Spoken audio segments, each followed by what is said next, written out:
اللہ نے بڑی شہرت عطا فرمائی تھی، اور وہ سمنان کا وہ پس منظر جس میں آپ نے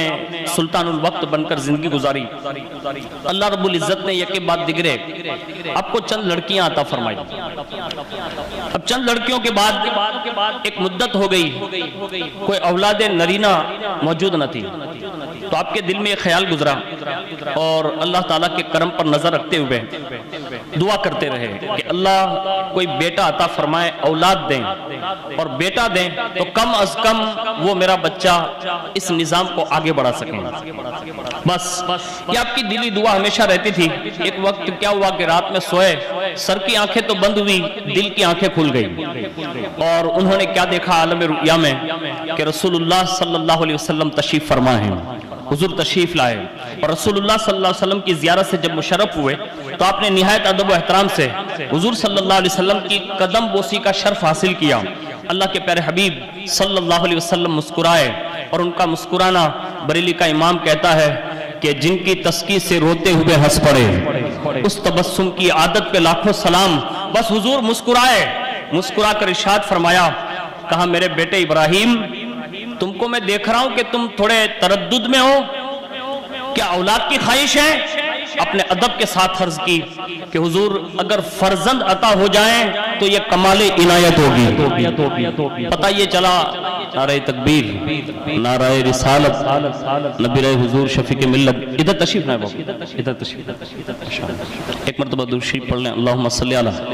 سیدنا مولانا محمد معدن الجود والکرم وعلی آلہ وصحابہ وبارک وسلم، صلاۃ و سلام علیک یا رسول اللہ صلی اللہ تعالی علیہ وآلہ وسلم۔ تو میں یہ عرض کر رہا تھا کہ انہوں نے حضور کی بارگاہ میں ادباً عرض کیا کہ حضور اگر فرزند عطا ہو جائیں تو کمال عنایت ہوگی۔ حضور صلی اللہ علیہ وسلم نے ارشاد فرمایا کہ سید، اللہ تعالیٰ تم کو ایک نہیں 2 بیٹے عطا فرمائے گا۔ 2 بیٹوں کی بشارت دی، اور فرمایا سید سلطان ابراہیم، ایک بیٹے کا نام اشرف رکھنا، دوسرے بیٹے کا نام محمد عارف رکھنا، لیکن تمہارا جو پہلا بیٹا اشرف ہوگا، کہا ہاں، کہا وہ صرف ظاہری سلطان نہیں ہوگا، کہا تو، کہا وہ ظاہری باطنی وقت کا سلطان وقت ہوگا، یعنی یہ دونوں دنیا میں کام کرے گا، یعنی ظاہر پر بھی کام کرے گا اور باطن پر بھی کام کرے گا، یعنی عالم روحانیت پر بھی کام کرے گا۔ حضور نے یہ بشارت عطا فرمائی، اور اس کے بعد حضور صلی اللہ علیہ وسلم تشریف لے گئے۔ بڑی خوشی کی امتحان رہی، اور اس کے بعد لکھتے ہیں کہ حضرت سید ابراہیم رحمۃ اللہ تعالی علیہ کی جو بیوی صاحبہ تھی، جن کا نام بیوی سیدہ خدیجہ تھا، ان کو سلطان بیگم کے نام سے یاد کیا جاتا تھا، ان کو بھی یہ خواہش، تو ظاہر سی بات ہے عورتوں کو زیادہ خواہش ہوتی ہے کہ اولاد میں بیٹے جلدی ہوں، تو ان کو بھی یہ خواب میں بشارت دی گئی، فرمایا گیا کہ آپ بھی تہجد گزار تھی، اور مصلی پر جیسے ہی آپ تشریف فرما ہوئی تو وہ فرماتی ہیں کہ مجھے میرے جد امجد حضرت سیدنا خواجہ سید احمد یسوی رحمت اللہ تعالی علیہ کا دیدار ہوا، اور حضرت خواجہ سید احمد یسوی نے جو حضرت سیدنا خواجہ یوسف ہمدانی کے مرید اور خلیفہ تھے، بڑے کمال کے ساتھ بشارت دیتے ہوئے فرمایا، بیٹی تو کیوں بے قرار ہوتی ہے؟ مبارک ہو، تیرے بطن سے ایک بیٹا پیدا ہوگا جو وقت کا آفتاب ولایت ہوگا، یعنی ولیوں کے اندر چاند اور سورج کی مانند ہوگا۔ انہوں نے بھی بشارت دی۔ جب صبح ہوئی نا تو سلطان بیگم یعنی سیدہ بی بی خدیجہ نے اپنے شوہر نامدار سلطان ابراہیم رحمت اللہ تعالی علیہ سے یہ سارا خواب بیان کیا۔ انہوں نے اپنا خواب بیان کیا اور شکر کے سجدے کیے، اور اسی انداز میں ایک مرتبہ آپ اپنی بیگم کے ساتھ اپنے خاص حجرے میں تشریف فرمائیں۔ اچانک دیکھا کہ ایک مجذوب جو اس زمانے کے تھے، اور مجذوب یہ اولیاء کی قسم میں سے ہیں جن پر ہمیشہ اللہ کی توحید کا وہ نشہ چڑھا رہتا ہے کہ انہیں دنیا اور مافیہا کے تعلق سے کچھ معلومات نہیں ہوتی، وہ صرف اللہ سے لو لگا کر بیٹھے ہوتے ہیں۔ تو وہ مجذوب وہاں رہتے تھے جن کا نام بھی اتفاق ابراہیم تھا۔ وہ اچانک حجرے خاص میں تشریف لے آئے۔ کتابوں میں لکھا ہے کہ جیسے ہی وہ دیوانہ وار عجیب انداز میں اندر داخل ہو گئے، سلطان ابراہیم رحمت اللہ تعالی علیہ نے جب ان کو اندر دیکھا نا تو کہا کہ یہ کون ہے، اندر کیسے آ گئے؟ لوگوں نے عرض کیا، کہا حضور سب دروازے پر دربان تو کھڑے ہی تھے، لیکن وہ کسی دروازے داخل نہیں ہوئے، بلکہ وہ اپنی ولایت کی روحانی طاقت کے ذریعے داخل ہو گئے۔ اور جیسے ہی ان کو اندر دیکھا تو بڑے ادب کے ساتھ ان کو اپنی مسند پر بٹھایا، استقبال کیا، اور تخت شاہی پر بٹھا کر خود سامنے اسے دو ہاتھ باندھ کر کھڑے ہو گئے۔ مجذوب کا ادب بھی یہی ہے، بس وہ کھڑے ہو گئے، اور کھڑے ہونے کے بعد حضرت ابراہیم مجذوب رحمت اللہ تعالی علیہ نے سلطان ابراہیم رحمت اللہ تعالی علیہ سے فرمایا،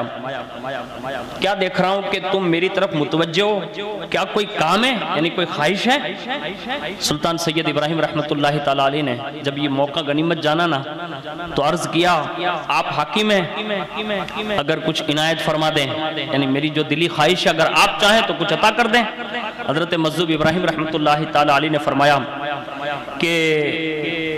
بیٹے کی خواہش ہے لیکن دوں گا ضرور، لیکن اس کی قیمت زیادہ ہوگی۔ مجذوب تھے، مست آدمی تھے، کہا ایک بیٹا دوں گا لیکن اس فرزند کی قیمت زیادہ ہوگی۔ سید سلطان ابراہیم رحمت اللہ تعالی علیہ نے عرض کیا، حضور جو آپ حکم فرمائیں وہ حاضر کر دیتا ہوں۔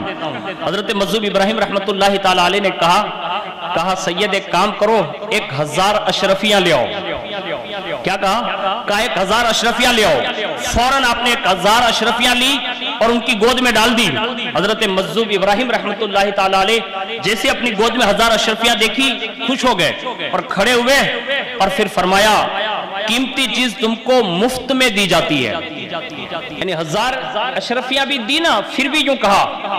قیمتی چیز جو دے کر جا رہا ہوں وہ مفت میں دی جاتی ہے، جاؤ تمہارے یہاں ایک لڑکا پیدا ہوگا اور اس بیٹے کی شان یہ ہوگی کہ صرف تمہارا سمنان نہیں بلکہ پوری کائنات ان کے فیضان سے بہرہ ہوگی۔ یعنی 1000 اشرفیاں دے کر سید سلطان ابراہیم نے ان کو خوش کیا، لیکن وہ جاتے جاتے وہ مجذوب کہہ کر گئے پوری دنیا ان سے فیضیاب ہوگی، اور یہ فرما کر اچانک وہاں سے غائب ہو گئے، پھر کبھی تشریف نہیں لائے۔ یہاں تک کہ پھر وہ دوبارہ جس دن آئے نا وہ اسی دن آئے جس دن مخدوم سمنا کی ولادت باسعادت ہوئی، یعنی وہ مست ملنگ جو آدمی تھے، مجذوب جو تھے، وہ پھر کبھی تشریف نہیں لائے، لیکن جیسی ولادت ہوئی نا اسی دن وہ تشریف لائے، اور جیسے تشریف لائے نا تو تشریف لا کر فرمایا سلطان سید ابراہیم آج ہمارا وعدہ پورا ہو گیا، یعنی یہ کہا ہم نے وعدہ پورا کر دیا، اور 1000 اشرفی کے بدلے تمہیں قیمتی دولت جو ہے وہ مل گئی ہے۔ اور یہ بھی ارشاد فرمایا، کہا خبردار اس لڑکے سے واقفیت رکھنا، یہ کوئی عام چیز نہیں ہے، کہا یہ اللہ کی امانت تمہارے سپرد کی گئی ہے، یعنی اللہ کی امانت ہے یہ، ان سے آپ واقفیت رکھنا۔ اللہ اکبر، اس شان سے آپ اس فرش گیتی پر تشریف لائے۔